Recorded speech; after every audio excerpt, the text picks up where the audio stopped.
The rain was freezing, slicing through her ruined dress like glass. Her stepmother's taillights faded into the Boston night, leaving her abandoned on the curb. Then a sleek, bulletproof Maybach slid to a halt. The door opened, and the most dangerous man in the city offered his hand. Audrey Montgomery pressed herself against the cold leather door of the leased Cadillac Escalade, trying to take up as little space as possible. The heavy, suffocating scent of her stepmother's Chanel number 5 mixed with the anxious sweat of her two stepsisters Chloe and Madison, creating a toxic atmosphere in the cramped SUV. Outside, a torrential nor'easter battered the streets of Boston, turning the historic cobblestones of Commonwealth Avenue into slick, treacherous rivers. Tonight was the Beacon Hill Founders Gala, an ultra-exclusive, invite-only masquerade that dictated the social hierarchy of the city's elite. For Patricia Harrington, Audrey's stepmother this night was the culmination of months of desperate social climbing. The Harrington family fortune had dried up 3 years ago, when Audrey's biological father died in a mysterious boating accident, leaving Patricia drowning in debt. The only reason they were even invited tonight was because of Audrey's bloodline. The Montgomery name still held weight among the old money purists of New England. But Patricia had no intention of letting Audrey share the spotlight.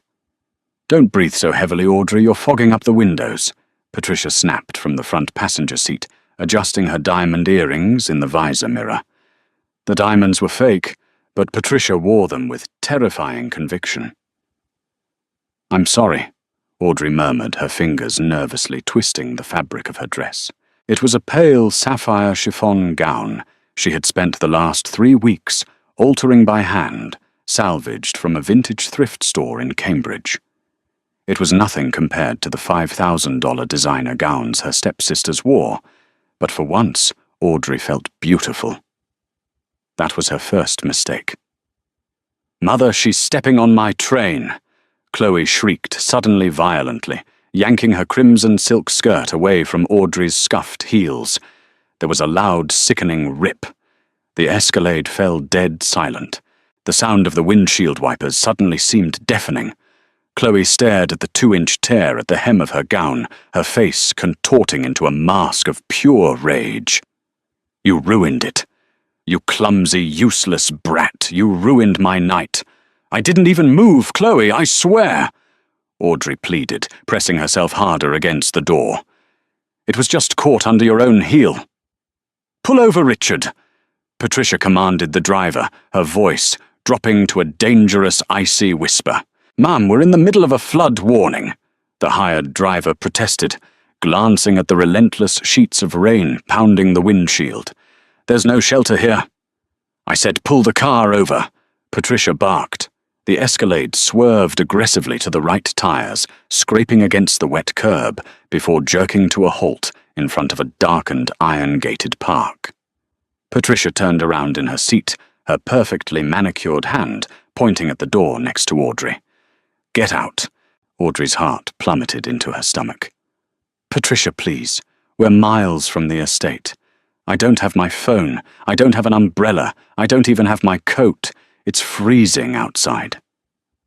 "You should have thought of that before you tried to sabotage your sister out of petty jealousy," Patricia said, her eyes flashing with a cruelty that chilled Audrey more than the storm outside.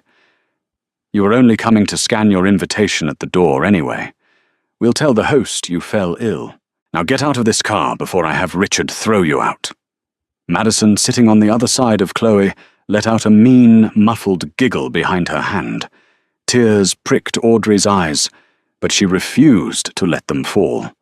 She had spent the last 3 years swallowing her pride, acting as a glorified maid in her own home, sleeping in the drafty converted attic, while her step-family squandered her inheritance. But this abandoning her on a desolate, flooded street in the dead of night was a new level of depravity. Realizing there was no arguing with the woman, Audrey unbuckled her seatbelt. With trembling hands, she pushed the heavy car door open. The moment she stepped out, the storm hit her like a physical blow. The freezing rain instantly plastered her hair to her face and soaked her chiffon dress through to her skin. Before she could even close the door, Patricia slammed it shut from the inside. The lock clicked with a sharp final sound. Audrey stood on the flooded pavement, the icy water soaking through her thin shoes, and watched as the red taillights of the Escalade accelerated away, disappearing into the blinding rain. She was completely alone. Audrey wrapped her arms around her shivering body, her teeth chattering violently.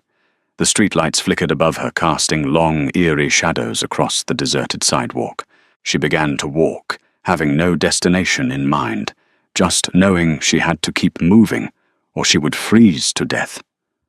The sapphire dress clung to her legs, heavy and ruined. Her mother's silver locket, the only thing of value she owned, felt like a block of ice against her collarbone. As she stumbled past a darkened alleyway, the sheer weight of her reality crushed her. Her father was gone. Her home was stolen. She was a ghost in her own life. Unable to hold it in any longer, Audrey collapsed onto a wet stone bench beneath a dying oak tree and began to sob. Her cries were swallowed by the roar of the thunder. She thought she had hit absolute rock bottom. She had no idea that the night was about to take a turn into a reality far darker and infinitely more dangerous than anything she could have imagined. 10 minutes passed. Or maybe it was an hour. Audrey's tears had stopped, replaced by a dangerous numb lethargy. The early stages of hypothermia were setting in. The bustling sounds of Boston felt miles away. This particular stretch of the road was deathly quiet, almost unnaturally so. Then the low, powerful purr of a massive engine vibrated through the puddles at her feet. Audrey lifted her head, water dripping from her eyelashes. A convoy of 3 matte black SUVs emerged from the curtain of rain, moving with predatory grace. In the center of the formation glided a vehicle unlike anything Audrey had ever seen up close, a stretched Mercedes Maybach Pullman entirely blacked out, looking less like a car and more like a rolling fortress. To her utter shock, the convoy didn't splash past her. The lead and trailing SUVs slowed, blocking the street in both directions, while the Maybach pulled smoothly to the curb, stopping exactly where Audrey sat shivering on the bench. The heavy armored rear door swung open. Audrey instinctively recoiled, her heart hammering against her ribs. In her vulnerable state, a dark car stopping for her was terrifying, but the man who stepped out of the Maybach commanded the space so completely that Audrey's fear was momentarily eclipsed by sheer awe. He didn't rush. He didn't flinch at the freezing rain. He stepped onto the flooded pavement, wearing a flawlessly tailored midnight blue Tom Ford suit, moving with a fluid, terrifying elegance. He was breathtakingly handsome, with sharp, aristocratic features, and dark hair that the rain seemed reluctant to touch. But it was his eyes that made Audrey's breath hitch. They were a piercing, luminescent amber, catching the ambient streetlights in a way that looked entirely inhuman. He stood at 6'3", towering over her, and looked down at her shivering form with an unreadable expression. Audrey Montgomery. His voice sliced through the noise of the storm. It was a rich, velvet baritone, carrying a subtle, untraceable accent that spoke of centuries past. You look like a drowned rat. Yet even over the thunder, your pulse is the loudest thing in this city. Audrey blinked her frozen brain, struggling to process his words. How do you know my name? I know many things, the man said smoothly. He took a step closer. As he entered her personal space, Audrey realized 2 terrifying things simultaneously. First, despite the freezing rain, he wasn't shivering. Second, she couldn't see his breath in the cold air. He unbuttoned his suit jacket, shrugging off a heavy cashmere overcoat, and held it out to her. Put this on before your heart gives out entirely. It would be a terrible waste of a Montgomery. Audrey's survival instinct overrode her hesitation. She took the coat, pulling it tightly around her shoulders. It didn't smell like cologne. It smelled like petrichor old books, and something inherently metallic like a thunderstorm. "Who are you?" she whispered, her teeth still chattering. "My name is Dorian Ashcroft," he replied, his amber eyes locking onto hers. Audrey gasped. Everyone in the financial world knew the name Ashcroft. He was a reclusive billionaire, a corporate titan, who supposedly owned half of the real estate on the East Coast. But he was practically a myth, never photographed, never seen at public events. Yet here he was, standing in a flooded gutter. "Mr. Ashcroft, I don't understand. Why did you stop?" A dark, dangerous smile played at the corner of Dorian's lips. "Because, little bird, you are sitting in the middle of a hunting ground. And you were left here as bait." Audrey's blood ran cold, colder than the rain. "Bait, what are you talking about?" Dorian didn't answer immediately. He reached out his long, pale fingers, gently brushing against the silver locket resting on her chest. His touch was like dry ice, shockingly unnaturally cold. Audrey gasped, but she didn't pull away. "Your stepmother Patricia is a remarkably greedy woman, but she's not stupid," Dorian said, his voice dropping to a low, hypnotic register. "She owes a very large debt to a syndicate that operates in the shadows of this city, a syndicate that prefers to be paid in rare commodities. The Montgomery bloodline is considered quite the delicacy." Audrey shook her head, feeling dizzy. "Bloodline delicacy? You're not making sense." "Tell me, Audrey." Dorian tilted his head, his amber eyes glowing brighter in the darkness. "Did she kick you out of the car in a fit of rage, or did she wait until you crossed the Arlington Bridge precisely at the edge of the iron gates before finding an excuse to abandon you?" Audrey's mind raced back to the argument in the car. Patricia had explicitly ordered the driver to stop here, ignoring the driver's protests. She had orchestrated the entire fight. She planned it. Audrey whispered, a wave of nausea washing over her, as the betrayal truly sank in. Patricia hadn't just kicked her out. She had left her to die. But to who or what? Indeed. Dorian said, his gaze shifting to the dark alleyway across the street. Audrey followed his line of sight and felt a scream die in her throat. Two figures were standing in the shadows of the alley. They looked human, but their eyes glowed with a sickly, feral, crimson light, and they were staring at Audrey with ravenous hunger. "They are the hounds," Dorian stated casually, as if pointing out stray dogs. "Low-level scavengers. They were waiting for your stepmother to drop you off. They would have torn you apart within the next 5 minutes, and Patricia's debts would have been cleared by tomorrow morning." Audrey's knees gave out. She would have collapsed onto the wet pavement, but Dorian moved with a speed that defied human physics. 1 second he was standing a foot away. The next, his arm was wrapped securely around her waist, holding her upright. His strength was absolute, unyielding like carved marble. The two figures in the alley took a step forward, but Dorian simply turned his head and snarled.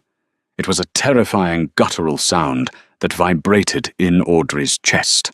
The crimson-eyed figures froze in sheer terror, instantly retreating into the darkness, scurrying away like frightened rats. "Oh, what are you?" Audrey stammered, staring up at his flawless, pale face.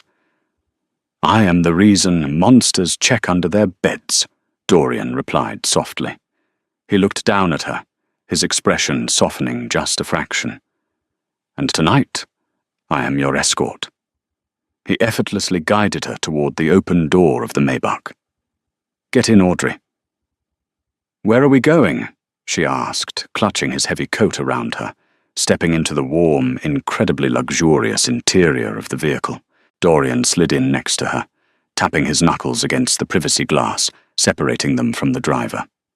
"We are going to the Beacon Hill Founders Gala," Dorian said, his smile turning sharp and predatory. revealing a glimpse of slightly elongated canines. Patricia Harrington believes she has successfully disposed of her little problem. I think it's time we showed her exactly what happens when you throw a Montgomery to the wolves, only for her to be caught by a king. The interior of the Maybach was a sanctuary of sound-proofed silence, heavily contrasting the raging nor'easter outside. The air smelled of expensive leather and Dorian's intoxicating thunderstorm-like scent. Audrey sank into the heated seats, her shivering gradually subsiding as the heavy cashmere coat enveloped her. Dorian poured a glass of amber liquid from a crystal decanter housed in the console. He handed it to her. "Drink. It is a 50-year-old Macallan. It will warm your blood." Audrey took a small sip, the liquid burning a pleasant trail down her throat. She looked at the man sitting opposite her. His luminescent amber eyes were fixed on her with an intensity that made her breath hitch. "You called me a Montgomery," Audrey said, finding her voice. "And you mentioned a bloodline. My father was just a wealthy real estate developer. What aren't you telling me? Your father, Arthur Montgomery, was an exceptionally brave man, but he was not merely a developer." Dorian explained, his voice smooth and measured. "The Montgomerys are one of the oldest human bloodlines in New England. For centuries, your ancestors acted as arbiters, keepers of the peace between the human elite and my kind. Your blood carries a rare, ancient resonance. To a low-level vampire, it is a delicacy. To a desperate woman like Patricia, it is the ultimate currency to pay off a lethal debt." Audrey's mind reeled. Her father's sudden boating accident 3 years ago, the abrupt loss of the family fortune, Patricia's sudden frantic obsession with Boston's ultra-elite social circles. It all started making a sick, twisted kind of sense. "She murdered him," Audrey whispered the realization, hitting her like a physical blow. Patricia didn't just inherit his debts. She orchestrated his death to steal his assets, and when she blew through the money, she promised me to those things. The Crimson Syndicate, Dorian confirmed, his jaw tightening. A rogue faction of vampires who operate illegal gambling rings and predatory lending firms out of the Seaport District. Patricia took a loan of $10 million from them to maintain her lavish lifestyle. When she defaulted, they demanded collateral. "You." Audrey's grip on the crystal glass tightened until her knuckles turned white. The years of emotional abuse, the endless chores, the ruined dress, it was all a distraction. Patricia had been grooming her for slaughter. "Why are you helping me?" Audrey asked, looking directly into his glowing eyes. "Because the syndicate operates in my city," Dorian said softly, though the menace in his tone was unmistakable. "I am the apex of the East Coast. They forgot their place, and your stepmother forgot that stealing a Montgomery is an insult to the crown. We are going to remind them." The Maybach slowed to a halt, but not at the gala. They were parked in the private underground VIP loading bay of the Newbury Boston, one of the city's most luxurious hotels. "We have exactly 45 minutes before Patricia scans your forged death certificate, metaphorically speaking, at the door of the gala," Dorian said, stepping out and offering his hand. "Your current attire is ruined. If you are to walk into that ballroom and destroy her, you must look like a queen doing it." Audrey allowed him to guide her into a private elevator that shot up to the penthouse suite. Waiting inside was a flurry of activity. A team of 3 women, dressed in impeccable black suits, stood ready alongside racks of breathtaking museum-quality gowns. "This is Beatrice, my personal stylist," Dorian said, gesturing to a sharp-eyed woman holding a measuring tape. "She has been briefed. You have 30 minutes, Audrey." What followed was a blur of high-end magic. Audrey was rushed into a marble bathroom where she took a scalding 5-minute shower to scrub the freezing rain from her skin. When she emerged, Beatrice and her team descended upon her. Her wet hair was quickly blown out, and pinned into an elegant sweeping updo that exposed the delicate line of her neck. Then came the dress. It was a vintage Alexander McQueen archive piece. The gown was constructed of midnight blue velvet that seemed to absorb the light, featuring a structured corseted bodice that cinched her waist perfectly. The skirt cascaded into a dramatic sweeping train, heavily embroidered with obsidian crystals that looked like fallen stars. To finish the look, Dorian himself entered the dressing room. He held a black velvet Cartier box. Inside rested a necklace that stole Audrey's breath, a heavy platinum chain, adorned with a massive, flawless sapphire, surrounded by crushed diamonds. "The Montgomery sapphire," Dorian murmured, stepping behind her. His cold, marble-like fingers brushed against her collarbone as he fastened the heavy jewel around her neck. "It belonged to your great-grandmother. I recovered it from a pawn shop in Cambridge 2 days ago. Patricia sold it for a fraction of its worth." Audrey looked at herself in the floor-to-ceiling mirror. The terrified, soaking wet girl who had been abandoned on Commonwealth Avenue was gone. In her place stood a woman of power, dripping in velvet and diamonds, standing beside a creature of the night, who looked at her not with hunger, but with profound respect. "Are you ready to reclaim your name, Audrey?" Dorian asked, offering his arm. Audrey lifted her chin, a cold, unfamiliar fire igniting in her chest. "Let's go ruin her life." The Beacon Hill Founders Gala was held in Bates Hall at the Boston Public Library. The historic reading room had been transformed into a scene of unparalleled decadence. Towering floral arrangements of white roses and black orchids sat upon long banquet tables, while a live string quartet played Vivaldi from the balcony. Boston's political titans, Wall Street executives, and old money heiresses mingled under the warm glow of the iconic green-shaded reading lamps, sipping champagne. Near the center of the room, Patricia Harrington was in her element.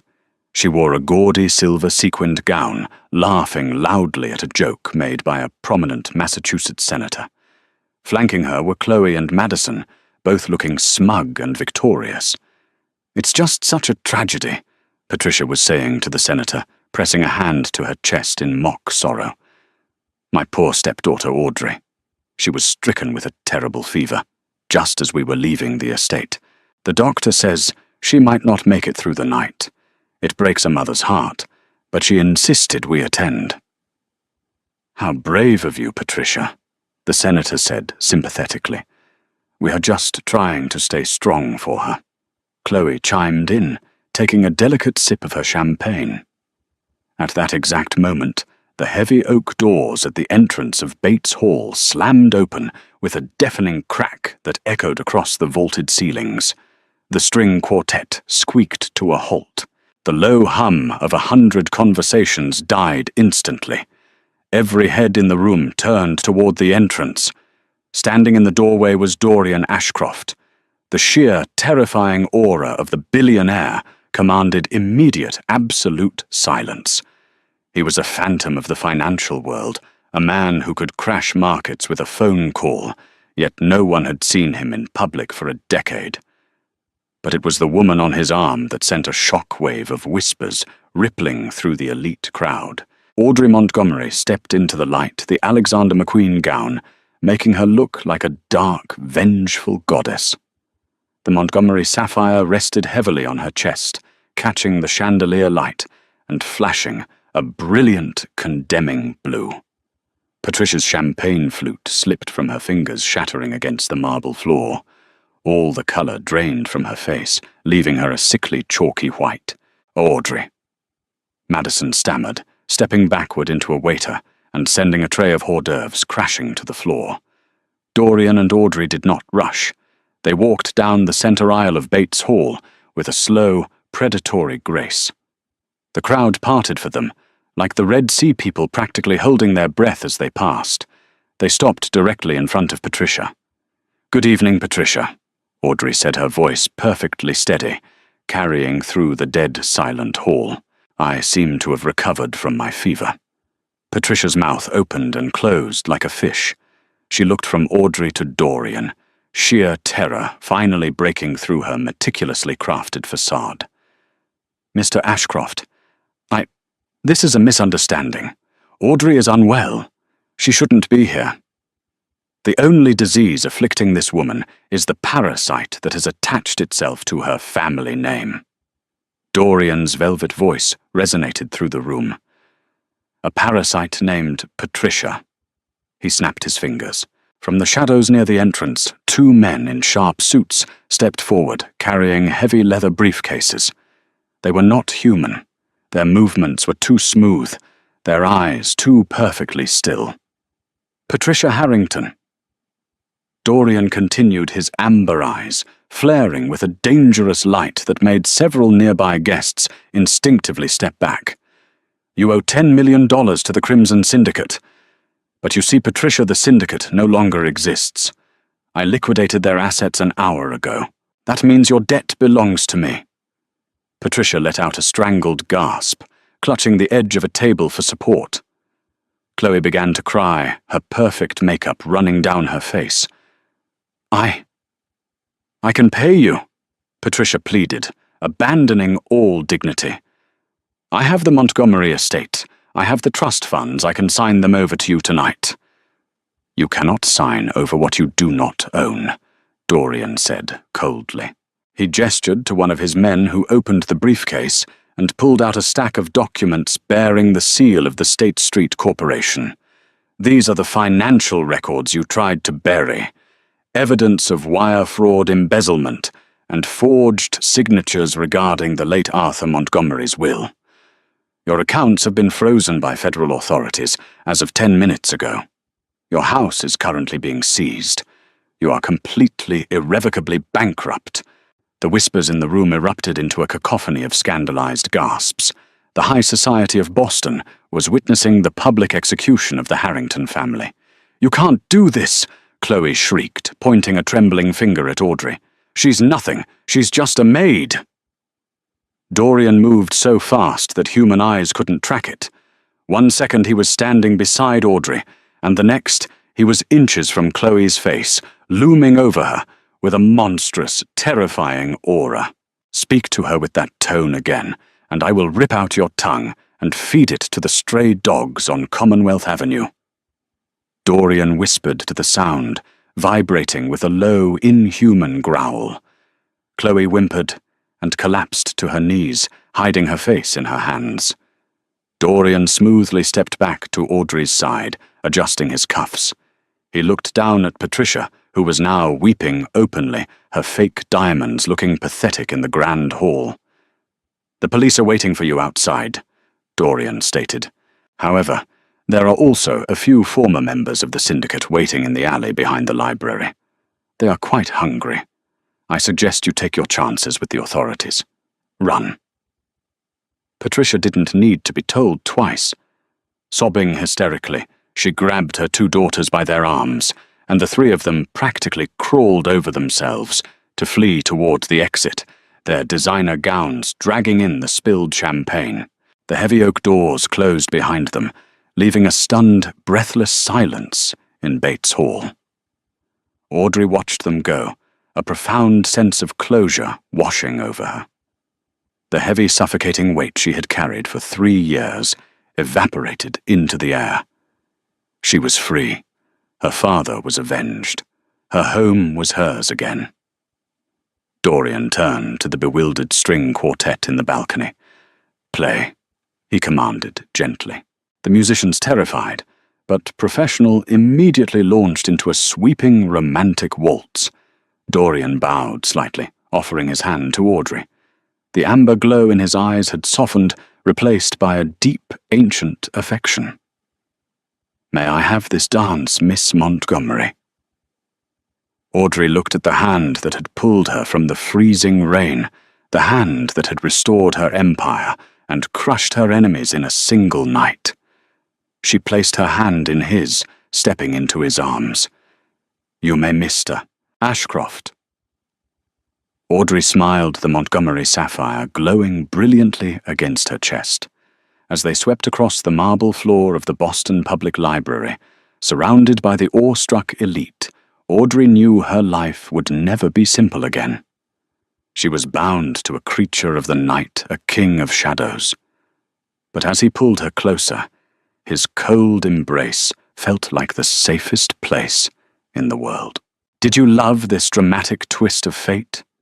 If Audrey's revenge and the Vampire King's dark romance kept you on the edge of your seat, hit that like button, share this story with your friends who can't get enough of supernatural drama and billionaire rescues. Don't forget to subscribe to our channel for more thrilling stories, dark secrets, and epic romances uploaded every single week. Drop a comment below on what you want to see next.